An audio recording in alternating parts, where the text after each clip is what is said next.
would say my best moment was when we were playing with the kids on the field, and we taught them how to play Duck Duck Goose. And to see the circle of the kids just laughing hysterically, they couldn't control themselves, and their parents were there laughing with them, and there was just this light in the playground, and everyone was drawn to it, and it was just a time where they could just be kids and not have to worry about hauling water. When we first came on Sunday, we got to go to their church, and their church is nothing like our church. It's nothing like any church I've ever been to in my entire life. They sing from the heart. It's dirt floors, tin roofs, and it's just amplified. It's like incredible. And every single word comes from their soul. Most of them can't even read, and they still know every word to the song. And in America, this past year's been kind of rough, so I've just been praying and praying and praying to find God. And it wasn't until I came here and I didn't have the flashing lights, the distractions, the fog machine, the things that we think are so perfect.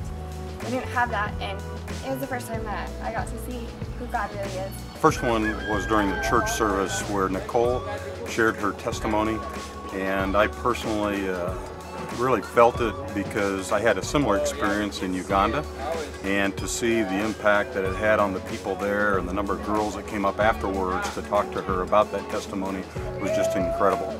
The second best moment, only supposed to have one, but the second one was a day that the drill rig quit working, and because of that, in the afternoon, all of the men that were working on the drill rig went to the church and actually became part of the Bible school, and so I got to participate in that and just see how the women handled the children, the teaching and the learning about Jesus and the water of the well, and the women at the well, and just really enjoyed being part of that and just seeing the love that Christ has on the women that taught it as well as the children.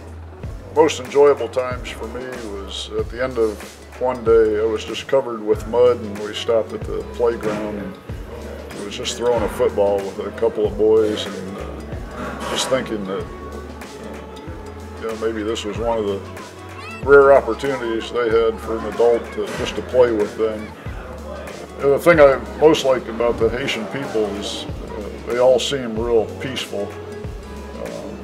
You're always concerned about security when you go to a third world country, and I've felt totally at peace around these people. They don't seem to show much violence or have any violence in them. I'm sure there are the exceptions, but as a whole, they just seem like very peaceful people. Yeah, Levi and Brandon and I would drive the truck up the road, and Haitians would be walking along very stoic, and we'd lean out the window in our best Creole and go, "Bonjour!" And it's like their face would light up, and little girls would run out of their houses toward the truck going, "Bonjour, bonjour!" And they wave with two hands. I love it. I learned it. Here it is. Everybody practice with me. Bonjour! The best moment or the experience of the week for me was working with the children. It was outstanding. I absolutely loved working with the kids. I had no idea my heart would be touched. Their smiles are amazing. They are beautiful. Listening to them sing in church was wonderful. Listening to them sing, even for us when we were in the class, we were doing VBS, they just sang and it just sounded so beautiful. So I would say that was probably the best, just working with the children.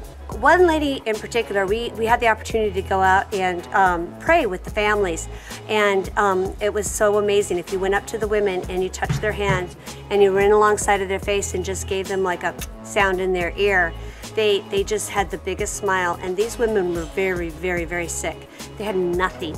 So that will always stand out in me, that we prayed for those people and had the opportunity to be welcomed in their homes. Best moment of this week is, and it's kind of backwards in a way, because when you first state it, you wouldn't think that it's, actually when we weren't able to find water. And the reason was because everybody turned that around into, God was providing in different ways, and this wasn't about us, right? Sometimes we don't understand how God's working in our lives. We don't understand the bigger picture. And so for me, that was hard to take. Once we couldn't get water, it was kind of like, oh, you know, we're kind of in despair. We really wanted to do that, but it's not about what we can do. It's about what God wants to do here. And you know, it might be the next group that comes. It may be something down the road they finish this, but we are a part of it. And just to understand that really this is God's work in place, and we just need to be uplifted by that and just continue whatever He wants us to do here. Well, I was really disappointed. I mean, you see these kids and what they have to do and what the women have to do in carrying this water, and you just want to help them and you want to make their lives better. But as Dennis said, the key word is that we don't have water yet. Like, I've come to find that it's in God's hands. It's not the time right now for water to come, but these people have such a hope and there is such a determination to get water here that it's gonna come. So, and when it does come, all the praise and glory goes to God.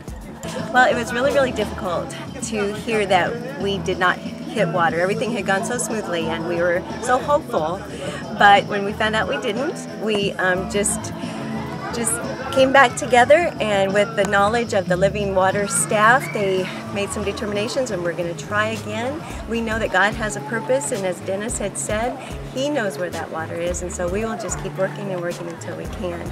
But no matter what, these folks here have not only been asking for water to drink, but they're also hearing about the living water of Jesus, and it's just been a privilege to be here and be a part of that. I think we all wanted it so bad, and it didn't happen. And the message for us, I think, is slow down. I think we have to wait on God's time, because we think as Americans, oh yeah, we can put money behind it, we'll bring our big machines and we'll get it done. And it didn't happen. You know, we tried and tried and tried. We did everything we could to get this well in, and it just didn't happen. I'm so excited that we didn't hit water, because I think the much larger work has been started, that God is going to use this and bring that community together and draw them close to Him. And then through that, when water does finally come, it'll be from God and not from us. Another time I saw the church being the church was at church on last Sunday, where we got to worship with the Haitian people and to see their joy and delight and warmth to us. Couldn't speak the language, but we can speak the same heart language. And probably the biggest place I saw the church being the church is when we didn't hit water, and the response of the team and the response of the Haitians to our disappointment. It's a part of God's desire for us too. How is it that we respond to the difficult things that happen?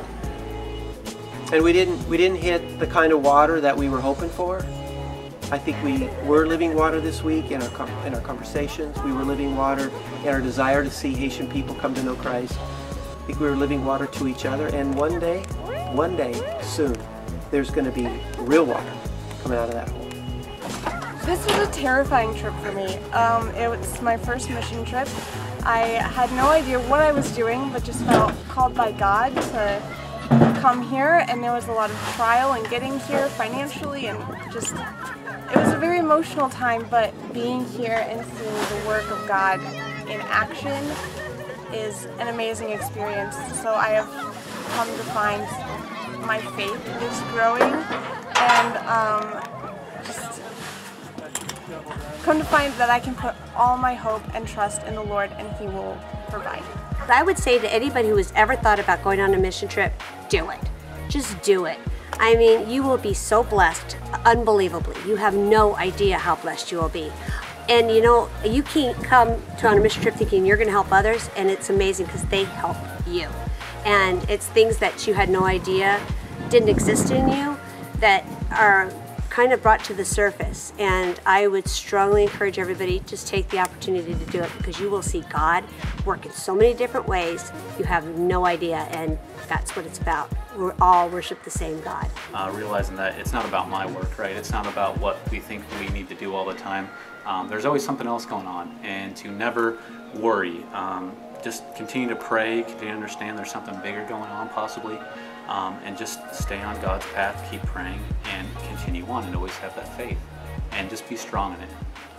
I think for either people who want to go on a mission trip or who are not sure that they want to go on a mission trip, and even for people who know right at this point in their life they definitely don't want to go on a mission trip, The one thing that mission trips do is challenge you, get you out of your comfort zone, and without that, you can't really grow. These people are they're so loving and caring, and it's just so rewarding in the end when you take that step out and you get the courage and God gives you the words, and you get to touch their lives.